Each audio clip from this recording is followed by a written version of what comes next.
This is called Absolute Superman, and by heaven's grace, it is filled with love, pain, and loss. There was even a scene about a hot, angry mother kicking ass. Yeah, boy. And it is all intertwined with the battle for two planets facing catastrophic ends. And I am here to give you the full story, so stay tuned. This story began 9 million years away from Earth on a planet called Krypton. It was a world of advanced science and ancient lore, with lab-grown gardens and lava-powered energy plants. A planet with supercapacitors the size of skyscrapers. Wow. Made entirely of what is called the sunstone crystal. And yes, you guys should take note of the word sunstone, because we are going to return to that shortly. The planet is ruled by the clerics of the Science League. These people form the ruling class of Krypton. Unlike in other Superman stories, the elves were not a part of them. In fact, they were not of the wealthy class, and they lived by the labor of their hands. On this particular day, Lara-El helped a friend repair his farming machine. As she walked, they talked about the deteriorating state of Krypton and how even bringing the artificial rain had become a problem. A quick side note here, the friend also wore the iconic S of Superman, but this does not signify that he is from the elf family. You see, in this world, the badges on their chests represent entire classes and not families. Instead, the S stands for the lowest class on Krypton. However, class was not determined by birth, but by the conformity to Krypton's rules and an incredible aptitude for science, two traits that were not mutually exclusive. Now, Lara-El, Superman's mother, was an extraordinary woman. When she was in school, she had been an exemplary student, with many believing she was destined for greatness. That changed at the age of 9, when she wrote an essay criticizing Krypton's lack of funding for interstellar exploration. For this, she was labeled unruly and forbidden from ever applying to the Science Academy again. Then again, Krypton's technology was so advanced that its people had learned to mine the planet's core. What they extracted was what was called the Sunstone, an incredible energy crystal that built their homes and powered their entire civilization. Then there is Jor-El, Superman's father. This guy was an engineer specializing in these mined crystals. Jor-El, on the other hand, was having a very particular day. The mine had been closed due to reports of strange sounds coming from its depths. Jor-El knelt and placed a hand on the stone, trying to listen and understand the problem of the mine. He wanted to know what was wrong with Krypton. At that moment, a supervisor from the League of Middle Management intervened. "Jor-El, how dare you stop the miners?" Jor-El calmly replied, "I'm only trying to figure out the issue so the miners won't die." But the supervisor puffed out his chest with authority and snapped back, "Look at my badge. I'm from the League of Middle Management. Now send the miners back to work." But Jor-El just shook his head and refused. He knew something was wrong and he was determined to uncover this truth. This defiance was not new for Jor-El. Once upon a time, he had been posed for a high-ranking position among the ruling class, but his graduation speech condemning the Science League's environmental recklessness had destroyed his chances, meaning that just like Lara, Superman's mother, their opposition of the ruling class had brought them down to the lowest class. Suddenly, the mine rumbled again. This time, the earth gave way and green acidic substance erupted from below, instantly vaporizing the supervisor. Now let's have a quick trip back to Earth. As I mentioned earlier, the narrative shifts between two planets. In Brazil, workers at a diamond mine were forced to continue digging despite the life-threatening conditions.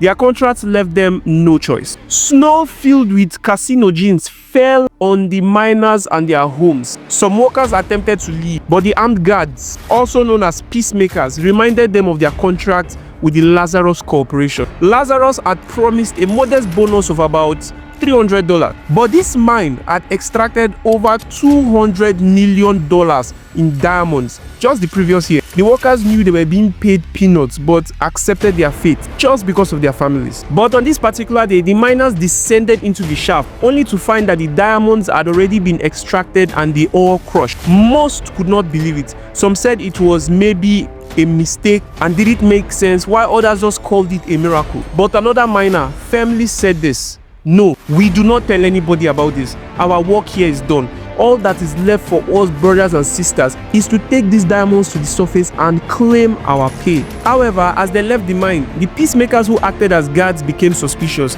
After all, it was just impossible for the miners to go into the mine and out with the diamonds nearly immediately. Something was definitely fishy about this. Then again, a night before, when the snow was strong and the cold was freezing, the people had moved together to keep warm, but one person stood apart. A worker approached the one that separated himself and asked if he spoke Portuguese, and then added that someone said that they had heard this stranger speak Spanish and then English. And then an old man even swore that it was a wild boy that only spoke gibberish. However, this worker was not aware that as of this moment he was being x-rayed by the stranger. Of course, this stranger was none other than our boy, Carl. The worker asked for a name, but the stranger, Carl, replied that he no longer had a name, and then he asked the worker what he wanted from him. The worker offered Carl to join them for the night, to eat barbecued boar and grilled plantain as a family. But Carl replied that he had seen the wonders of the workers' world and other places with industries that ran on suffering. And then he asked the worker, "How do you know which is the truth?" To which the worker replied, "When you have what is worth fighting for, that is the truth." To which Carl asked, "And what if you have nothing?" But he did not wait for an answer. He turned around and walked away. Fast forward back to when the worker had brought the diamonds out of the mine. The peacemaker kicked and beat the man as he requested for information on how the worker was able to finish work so fast, which was supposed to be impossible. By now, the worker was no fool. He knew that it was as a result of the strange man that he had met the night before, but he would not speak. He would not snitch. However, at the same time, an AI suspended its charging protocols in order to wake its master.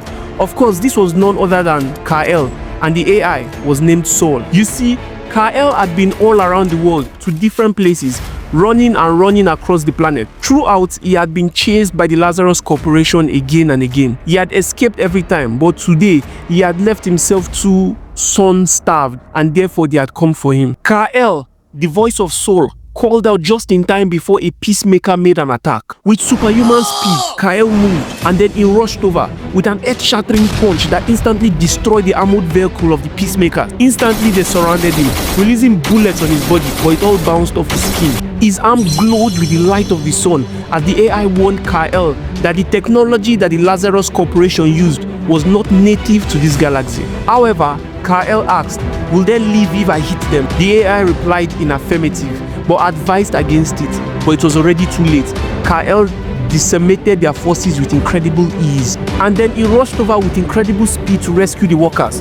All the while, the AI known as Saul tried to warn him that his energy levels were going low and that he needed to escape as fast as possible. But he did not leave. He intended to save as much people as he could. However, after freeing the worker from last night, an incredible lightning storm hit him and he fell to his knees. Meanwhile, in the Lazarus Command Center, orders were being given to their special forces to ensure that Carl was captured alive. And this is the place that we first meet Lois Lane for the first time. Yes, she works for the bad guys. She had analyzed his armor and discovered that it shielded their devices from seeing his face. Just then, a mighty roar was heard as Carl decided not to hold back anymore.